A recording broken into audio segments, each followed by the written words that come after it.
네, 이번에는 Economics of the Music Industry라는 주제로 여러분들한테 잠깐 말씀드리고 싶습니다.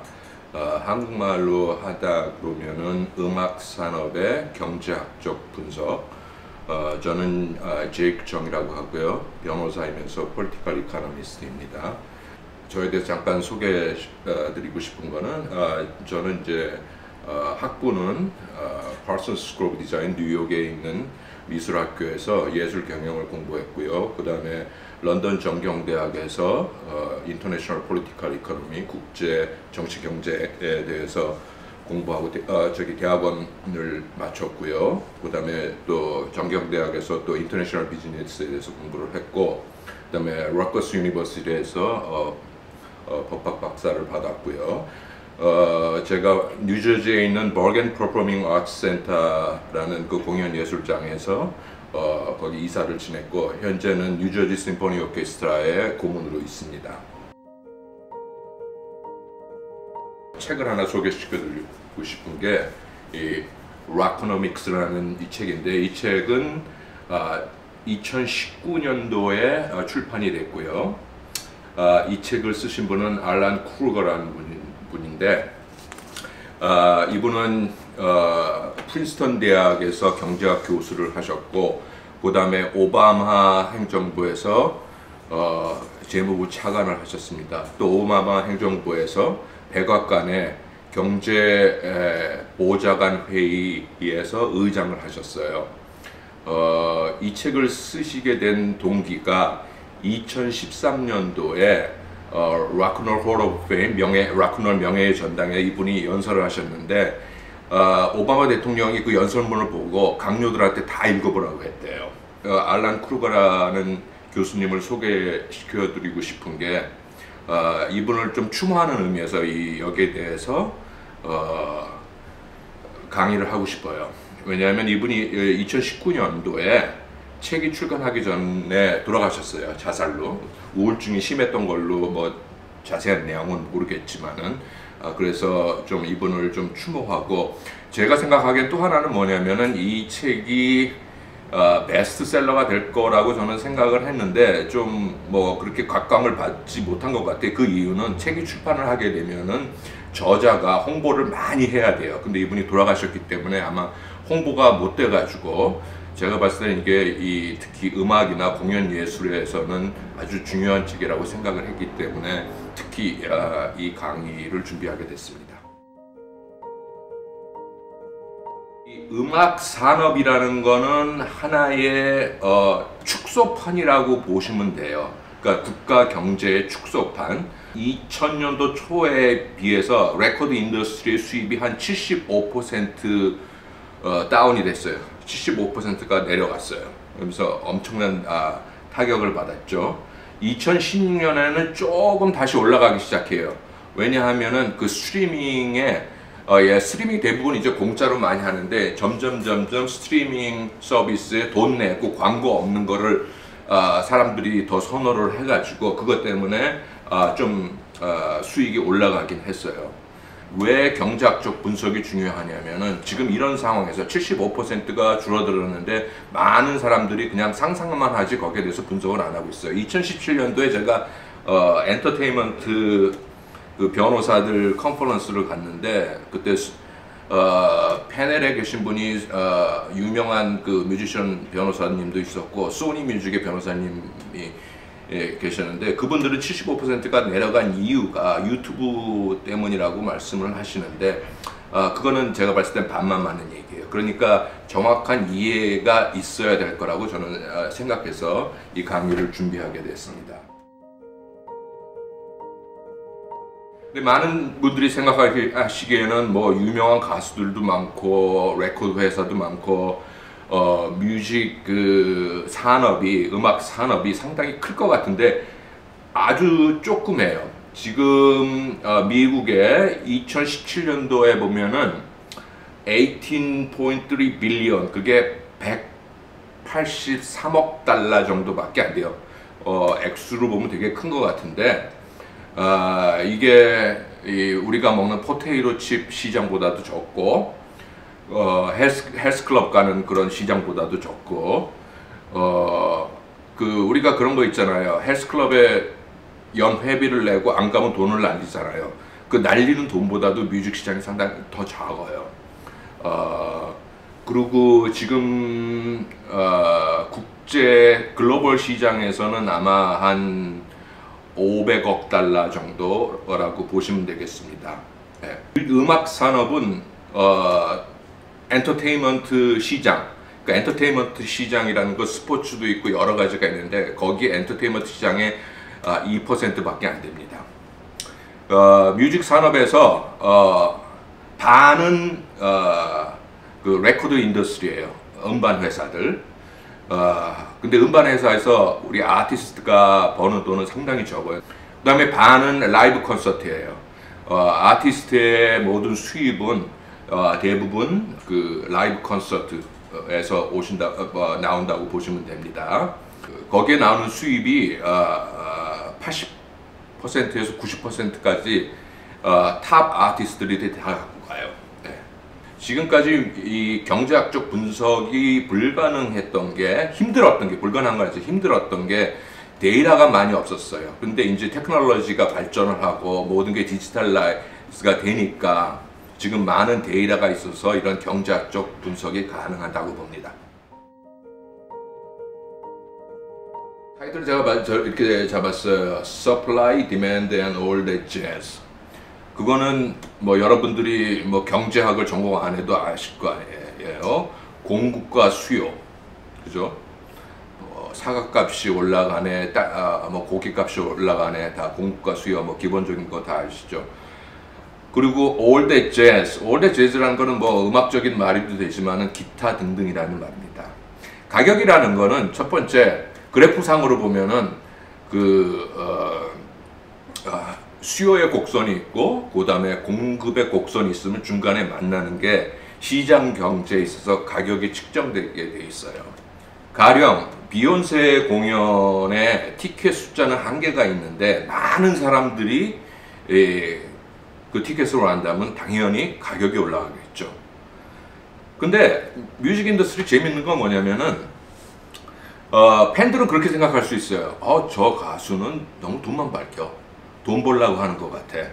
제가 한 예를 드리고 싶은 거는 제가 관계하는 극장에서 존 레전드라는 뭐 여러분들이 많이 아실 거예요. 존 레전드라는 분이 공연을 했는데 뭐 워낙 인기가 좋으니까 우리가 인터넷으로 티켓을 봤는데 30분 만에 다 매진이 됐어요. 그래서 가격을 봤더니 별로 안 비싼 거예요. 그래서 저는 이제 우리 극장 관계자들한테 뭐라 그랬죠. 아니 왜 이렇게 가격을 측정을 했냐. 그때 제일 비싼 게 150불 정도 됐던 것 같아요. 한국 돈으로 하면 20만 원이 좀 못 되는 것 같아요. 현재 뭐 환율 계산하면은. 근데 우리 극장의 직원들이 하는 말이 존 레전드랑 계약을 할 때 존 레전드는 딱 그 계약서에 썼대요. 내 표의 가격은 어느 정도 이상을 받으면 안 된다. 그 이유는 자기 팬들이 충분히 여유 있게 살 수가 있어야 되기 때문에 살 수 없는 가격은 자기는 할 수가 없다. 그게 바로 뮤직 인더스트리 한 단면입니다. 그 얘기는 여러 가지 요소가 있다는 거예요. 그게 꼭 공급과 수요에 맞는 게 아니라 그런 경우 공급과 수요에 맞는 가격보다 낮게 측정되는 경우는 공급에 한계가 있다는 얘기예요. 그죠? 그렇게 되면 무슨 일이 생기게 되냐면은 여러분도 아시겠지만은 암표 시장이 형성이 되기 시작해요. 그게 이제 큰 문제죠. 그래서 결론적으로 얘기하면 특히 공급과 수요에서는 음악 시장은 공급과 수요 말고도 감정과 심리와 사회적 관계에 영향을 간주해야 우리가 이해할 수 있습니다. 두 번째 말씀드리고 싶은 거는 이 음악 산업은 슈퍼스타 이코노미라고 해요. 음악 산업은 소수의 탑 플레이어들이 산업에서 생성되는 수익을 싹쓸이하는 좋은 예예요. 슈퍼스타 이코노미는 두 가지 요소가 있어요. 첫 번째 영어로 말하면 뭐 경제학적 용어로 하면 스케일이라고 그러는데 정상의 연주자들은 대다수의 청중을 끌어들일 수 있어야 해요. 두 번째 요소는 imperfect substitutes라고 그러는데 그들이 제공하는 음악이 그들만이 제공할 수 있는 특이한 게 있어야 돼요. 그래서 대체가 불가능하다 이런 말입니다. 간단한 얘기로 우리가 음식점에 가서 소주를 원하는데 처음처럼을 주문을 해요. 그러면 없어요. 그럼 우리 참 있으면 맛있죠. 근데 음악 산업은 그게 아니에요. 이 슈퍼스타 이코노미라는 거는, 그러니까 우리가 연주자를 봅시다. 우리가 말하는 편의점 판매원, 간호사, 부동산 중개사, 그 사람들이 아무리 유명하고 유능하다 해도 슈퍼스타가 되어서 시장을 장악할 수는 없어요. 그래서 이 시장은 다수의 소비자들을 가질 수 있는 경제예요. 간단한 얘기로 100만 명, 1000만 명, 우리 저기 BTS 보면 다 아시겠죠. 근데 이 슈퍼스타 이코노미라는 게 절대로 이 경제학에서는 새로운 이론은 아니에요. 그러니까 125년 전에 19세기에 영국의 경제학자 알프레드 마샬이라는 분이 맨 처음에 이 슈퍼스타 이코노미라고 했는데, 흥미로운 거는 이 알프레드 마샬이 음악은 슈퍼스타 이코노미가 될 수 없다고 예를 들었어요. 그러면서 영국의 유명한 소프라노가 엘리자베스 빌링턴이라는 양반이 계셨는데, 그분이, 알프레드 마샬이 보기에는 그분이 아무리 홀에 가서 매진을 해도 1년에 대할 수 있는 청중은 몇 명 안 돼요. 그죠? 그럼 거기서 얼마나 수익을 올릴 수가 있어요. 그래서 음악은 슈퍼스타 이코노미가 될 수 없다고 했어요. 근데 알프레드 마샬이 예측 못했던 거는 20세기에 들어와서 테크놀로지가 발전합니다. 어떤 거예요? 우리가 다 아는 거죠. 앰프가 생기고 마이크가 생기고 LP, CD, MTV, 유튜브.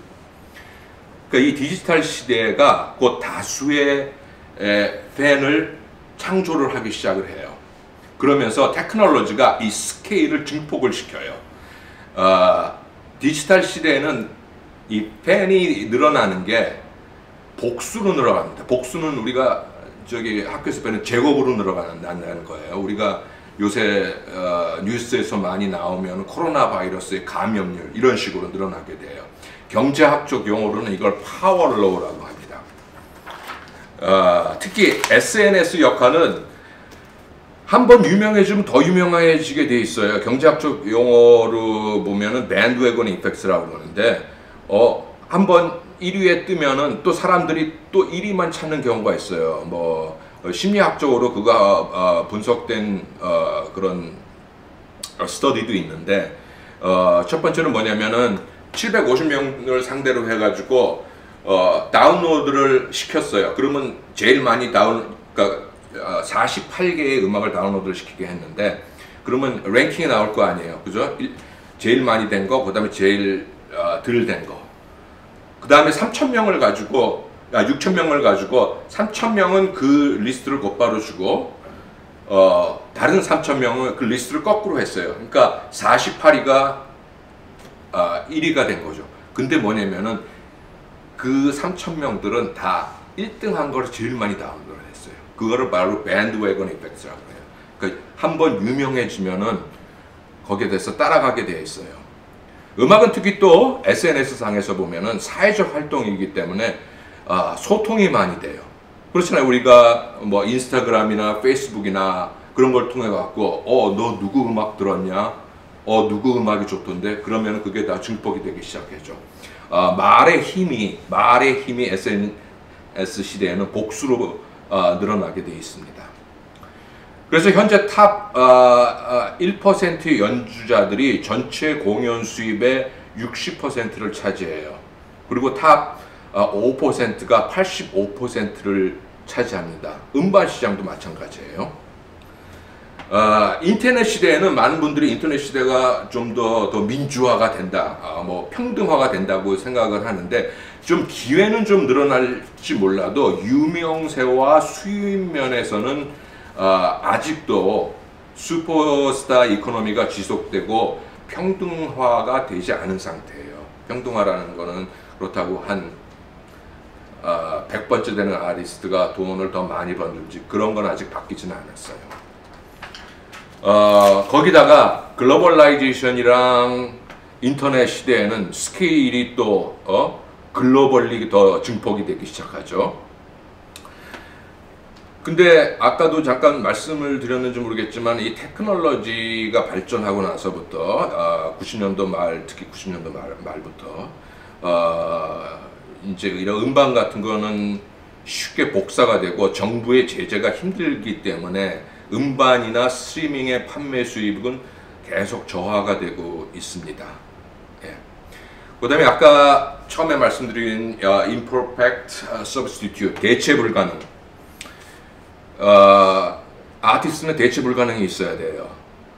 그걸 쉽게 얘기하면 암 걸린 환자가 유명 병원의 최고의 암 전문학에 찾아가게 돼 있어요. 돈을 아끼려고 그냥 동네 내과 의사 2명, 내가 전문가 찾아가는 것보다는 동네 내과 의사 2명을 보는 게 낫겠다. 우리가 안 그렇잖아요. 그죠?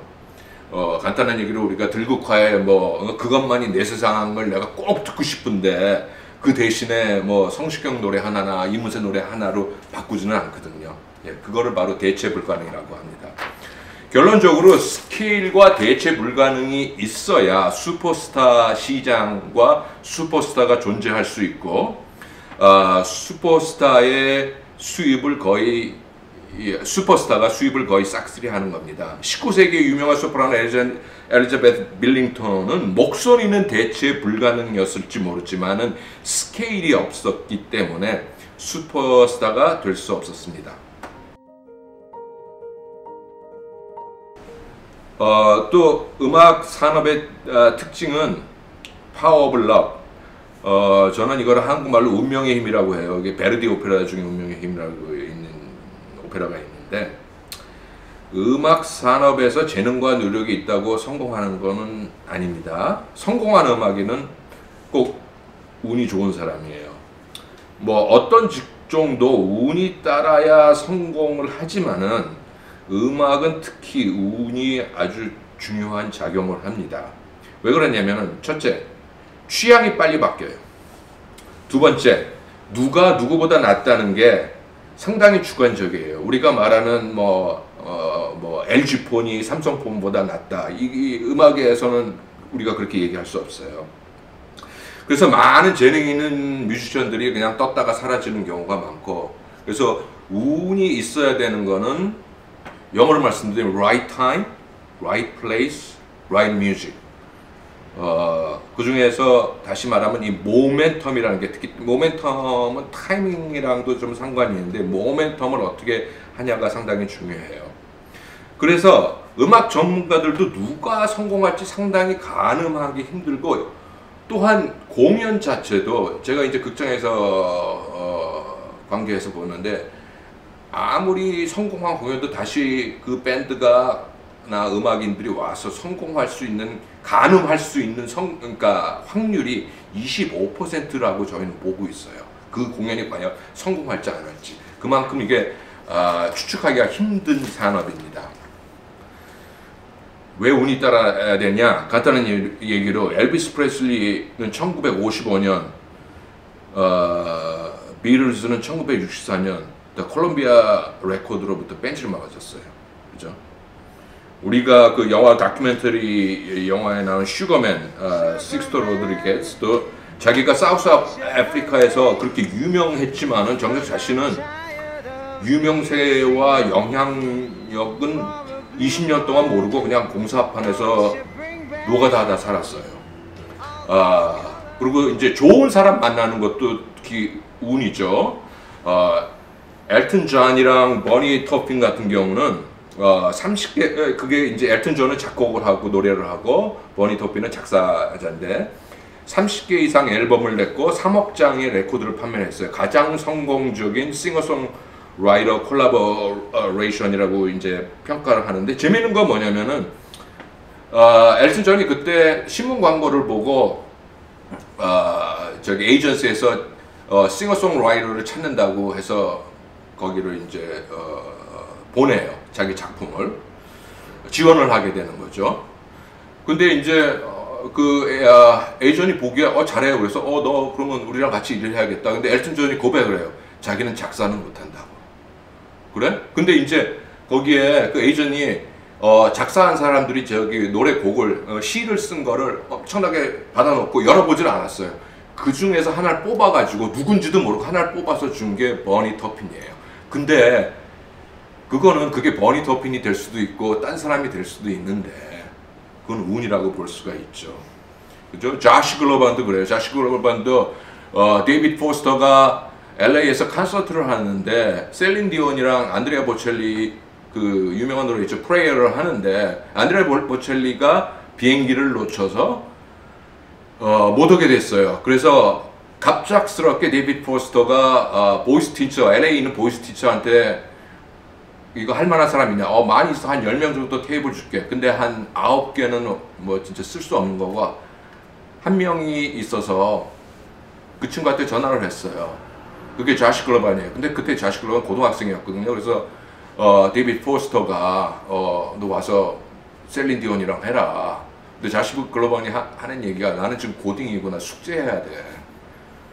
근데 옆에 있던 부모가 그랬대. 누가 전화했냐? 그랬더니 데이비드 포스터라 그랬더니 그래서 왔어요. 그래서 근데 셀린 디온이 그러더래요. 너 누구냐? 그랬대요. 데이비드 포스터가 불러서 왔다 했더니 오케이. 그때부터 이제 완전히 인생이 바뀌게 됐죠. 보이 티오리라고 해요. 보이 이론, 데이비드 보이. 2016년도에 작곡한 뮤지션 데이비드 보이는 음악은 물이나 전기 같은 것이다. 그래서 항상 라이브 공연을 준비해야 된다. 음악이 줄 수 있는 특성이고 나중에 남는 거는 라이브 뮤직뿐이다. 이 친구가 이 얘기를 한 게 그 완전히 디지털라이즈 되기 전에 이 얘기를 했어요. 라이브 공연은 그렇게 보면 될 것 같아요. 음악을 파는 게 아니라 경험을 판다고 보면 될 것 같아요. 우리가 아이돌 공연을 가면은 뭐 다서 서서 막 사람 저기 그 청중들 소리 지르고 뭐 그러면은 솔직히 음악 들을 수도 없어요. 근데 왜? 거기 가서 그 경험하는 게 좋으니까 그 청중이 몰리는 것 같아요. 아이돌 공연 같은 거는. 과거에는 레코드를 팔기 위해서 콘서트를 했는데 현재는 콘서트 티켓을 팔기 위해서 음반을 판매합니다. 이런 시점에서 수익 창출을 극대화하기 위해 뭔가 특이한 것을 판매해야 돼요. 경제학 용어는 컴플리멘터리스라고 하는데 첫째, 라이브 콘서트 티켓 팔고 두 번째, 머치, 영어로는 머치라고 해요. 그러면 기념품, 티셔츠도 팔고 뭐도 팔고 사진도 팔고 세 번째, 요새 최근에 나온 게 50주년인가 요새 하여튼 밴드들이 이제 다 나이가 먹어가니까 또 책도 많이 발매해요. 뭐 50주년, 30주년의 기념책들 같은 거, 뮤직비디오도 하고, 그 다음에 밥 딜런 같은 가수들은 자기 브랜드의 위스키도 만들고, 또 자기 브랜드 뭐 팝콘 같은 것도 내는 뮤지션들도 많이 있고요. 이 컴플리멘터리스를 보면은 애플과 아마존도 이런 거를 써요. 애플이랑 아마존에서 뮤직 서비스, 스트리밍 서비스를 하는데 계속 적자예요. 근데 그 적자인데 하는 이유가 뭐냐면 그거를 통해서 애플은 아이폰, 아이패드, 그 다음에 노트북을 팔고 아마존은 자기 자사의 전자제품이나 기존의 아마존 서비스를 팔기 위해서 하는 거예요. 우리가 이 라이브 공연의 지금 대세를 보면은 과거에는 미국 안에서 순회 공연을 할 때 내가 뭐 시카고를 간다든지 디트로이트를 간다든지 아니면 뉴욕을 간다든지 순회 공연을 하면은 밴드가 거기에 있는 동네의 프로모터들을 다 접촉을 해가지고 내고를 해서 하는 게 했어요. 근데 지금은 막말로 하면은 대기업들이 다 장악을 해요. 유명한 데가 라이브 네이션, AEG. 그러니까 라이브 네이션 같은 경우는 번들링이라고 합니다. 영어로 하면은 투어 패키지를 해요. 그러면 우리가 비욘세가 공연하는 거를 라이브 네이션에서 한다. 그러면은 뭐 미국 전역뿐만 아니라 전 세계까지 한국에도 제가 라이브 네이션이 지금 나와 있는 걸로 알고 있는데 잘 모르겠습니다. 왜냐하면은 이 이런 기획사에서 하는 수익률이 상당히 낮아요. 그래서 이제는 더 이상 이 로컬 에서 하시는 프로모들이 살아나기 힘들고, 또 이 큰 대기업들은 큰 돈을 제시해야 할 수 있기 때문에 조그만 뭐 로컬에 계신 분들은 이제 살아나기 힘들어요. AEG 같은 경우는 전 세계적으로 자기네들이 극장을 많이 소유하고 있어요. 그래서 뭐 표를 팔아서 낳는 수입도 있지만은 부수익이, 그러니까 극장에서 파는 음식, 술, 그다음에 주차비 이런 걸로 많이 수익을 내고 있습니다. Price discrimination, 가격의 차별화라는 겁니다. 지금 라이브 콘서트의 평균 티켓 가격은 1981년부터 2018년까지 400%가 인상을 했어요. 급등을 한 거죠. 같은 시점에 소비자 물가 지수는 160% 인상이 됐습니다. 제가 좀 이따 비용에 대해서 언급을 할 텐데, 그 테크놀로지의 발전으로 음반과 스트리밍에서 나오는 로열티 수입이 상당히 줄어들었어요. 1999년도에 무슨 일이 있었냐면은, 무슨 일이 있은 거 아니죠. 그때 나온 게 냅스터라는 거예요. 그러니까 파일 쉐어링. 이게 음반 산업을 죽인 거라고 보면 돼요. 냅스터는 나중에 법적인 문제로 도산이 됐지만은 그 이외의 그 파급 효과 때문에 레코드 산업이 상당히 힘든 겁니다. 두 번째 하나는 레코드 그 기업들이 합병을 하기 시작을 해요.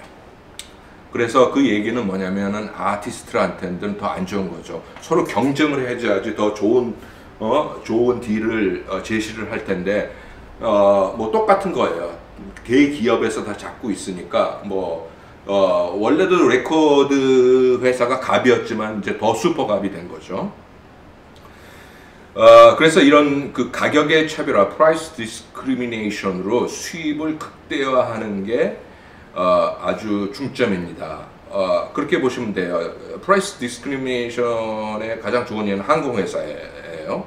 1등석이 있고 2등석이 있고, 그 다음에 마일리지 멤버들한테는 좋은 딜을 주죠. 좋은 자리를 원하는 관객들한테 비싸게 파는 거예요. 근데 꼭 그런 형태로만 나가는 게 아니에요. 그 테일러 스위프트 같은 경우는 앨범을 낼 때 그 전에 자기 상품과 자기 음반을 구매한 팬클럽, Verified Fan System이라고 해요. 왜냐하면 테일러 스위프트 같은 경우는 음반을 낼 때 사람들이 다 먼저 살라고 그래요. 그래서 그런 팬클럽 회원들한테 비싸게 팔아요.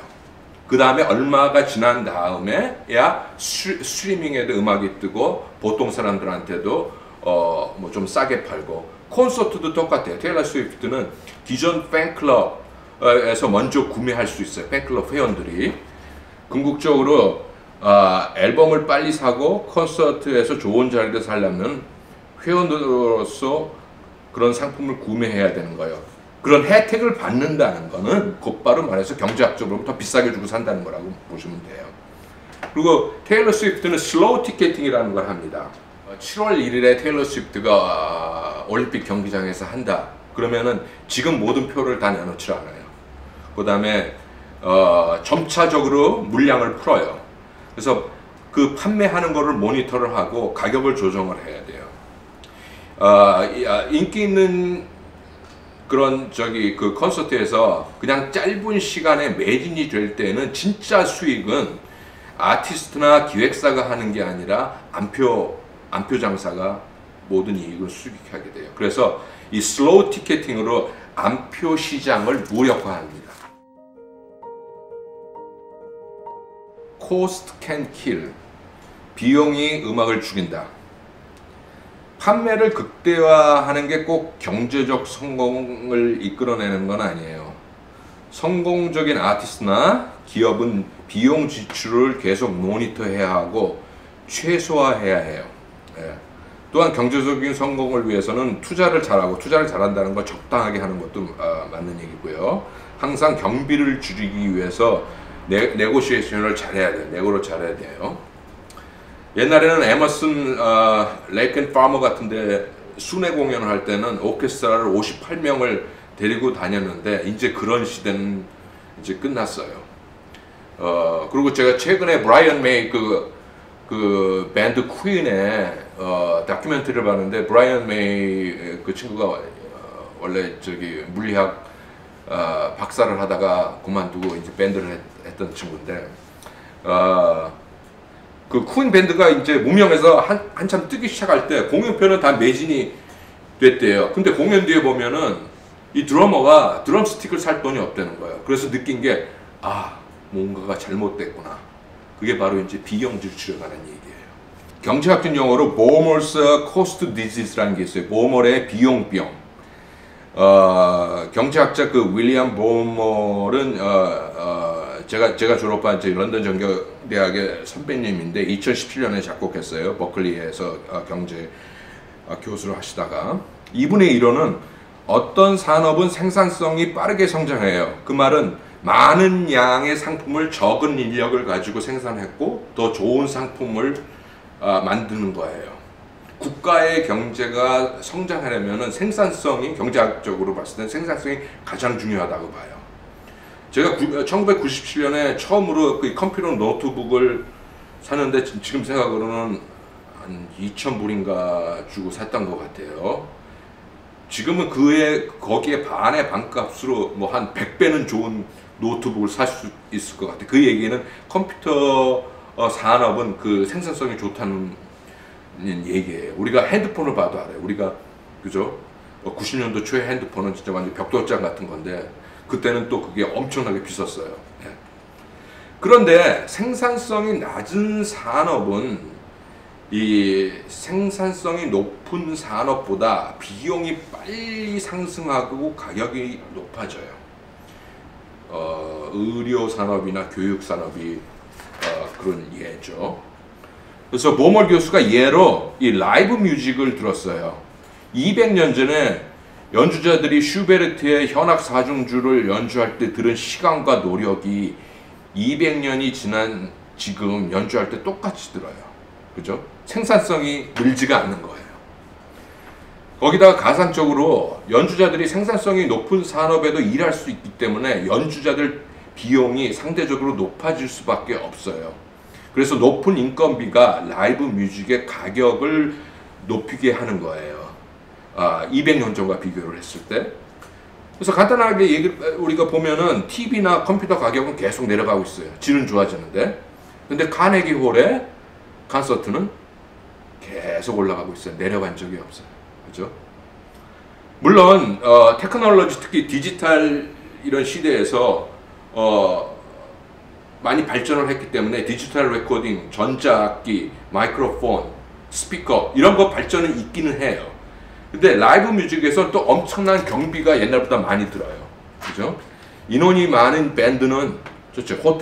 호텔비, 교통비, 그 다음에 리허설 하는데 돈 많이 들어요. 그리고 뒤풀이 가격도 장난이 아니고. 특히 아티스트, 완벽주의자들, 예술적인 욕심이 계신 분들은 또 좋은 쇼를 하기 위해서 비용을 엄청나게 들어요. 저도 2014년도에 뭐 가수분 콘서트를 제가 기획을 했는데 표는 매진이 됐는데 남은 돈 하나도 없어요. 그분이 솔직히 개런티를 많이 하는데 뭐 라이팅은 이런 걸 해야 된다, 자기는 뭐 스피커는 이런 거 해야 된다 들어가는 거니까 나중에 진짜 남는 돈은 없어요. 뭐 똔똔이 되는 것만 해도 다행이었죠. 그런 경우 경비가 많이 들어가는 거예요. 매니저들도 비용을 줄이려고 많이 하죠. 근데 물론 자기 수익을 위해서 비용을 들여야 자기 수익이 많이 떨어질 거 많이 벌지만은, 근데 또 짜게 보이지 않으려고 하는 게 또 매니저들도 많이 그런 게 있어요. 연주자들이랑 관계를 통해서. 이 또한 또 티켓 가격 상승의 요인입니다. 스테이지 프로덕션 때문에 비용이 상승이 됐고, 그 다음에 뭐 여러 가지 뭐 비디오, 라이팅 그런 경비들. 그래서 요 사이에는 프로모터들이 페스티벌을 선호해요. 왜냐면은 페스티벌에서 밴드들이 똑같은 스테이지를 쓰게 돼요. 그러면은 거기 스테이지 프로덕션을 n분의 1을 하면 되니까 비용을 줄일 수가 있죠. 그래서 결론적으로는 비용을 컨트롤하는 게 음악 산업에서 경제적으로 볼 때 상당히 중요하다고 봅니다. 결론이란 건 우리가 이 코비드 시대랑 그 다음에 포스트 코비드가 지났을 때 이 음악 산업에 어떤 영향이 있을까? 그거는 뭐 제 추측이긴 한데 유튜브랑 SNS가 더 파워풀해질 것 같아요. 우리가 저기 비대면으로 다 하고 유튜브 같은 경우는 왜냐하면 유튜브에 관심이 없었던 사람들도 또 이 코비드 시대에 유튜브를 관람을 하게 되고 무명이든 유명한 음악인든 다 유튜브로 지금 몰리는 상태이기 때문에 갈 데가 없기 때문에 근데 이게 금세 끝나지는 않고 한번 유튜브가 힘이 세졌으면 이게 시간이 걸릴 거예요. 딴 데서 따라잡는 게 그게 라이브 콘서트가 될 수가 있고 뭐 음반 세일스가 될 수가 있고 스트리밍은 제가 아까도 말씀드렸지만은 이 옛날에는 스트리밍 그냥 공짜로 듣는다고 했는데 이제 자꾸 광고가 나오고 거추장스러우니까 점점 돈을 내고 광고 없이 내가 좋아하는 음악만 하는 그 회원들이 늘어나고 있어요. 그래서 2016년서부터는 아티스트들도 스트리밍에서 나오는 로열티가 조금씩 올라가고 있는데 그건 한번 지켜봐야 됐고 이제 이 음반으로 봤을 때는 세 가지로 볼 수가 있죠. 옛날 LP, CD, 그 다음에 스트리밍이 있는데 CD 지금 한국이나 일본 같은 경우는 아직 CD 마켓이 상당히 있어요. 근데 미국 같은 경우는 미국에서 CD를 사는 사람들은 자기 차에 CD 플레이가 있는 사람들만 사요. 근데 문제는 뭐냐면 이제 그 차들이 다 고물이 되어갖고 폐차가 될 시기이기 때문에 아마 미국에서의 CD 마켓은 뭐 이제 끝났다고 보고 LP 같은 경우는 우리가 이제 수집용으로 하는 거고 마지막으로 제가 마지막 주제로 달았던 Cost Can Kill 비용이 음악과 공연 산업을 죽인다. 이게 이 코비드 시대 이후에 저는 아주 중요하다고 봐요. 우리가 얼마나 빨리 회복할지는 모르기 때문에 특히 클래시컬 같은 뮤직 같은 경우는 정부랑 정부에서 나오는 후원이랑 다른 뭐 자선단체에서 나오는 그런 예산들 다 삭감이 되고 지금 너무 정부 같은 데서도 코비드에 돈을 많이 들어가기 때문에 이 클래시컬 음악에 상당히 힘들 거예요. 그래서 보면은 이제는 어느 정도 이게 회복하고 경제도 회복하고 코비드도 회복될 때까지는 스몰 프로덕션으로 가고 아무래도 더 적은 수에 있는 관객을 하는 그런 공연을 지향해야 되지 않을까 그렇게 봅니다. 감사합니다.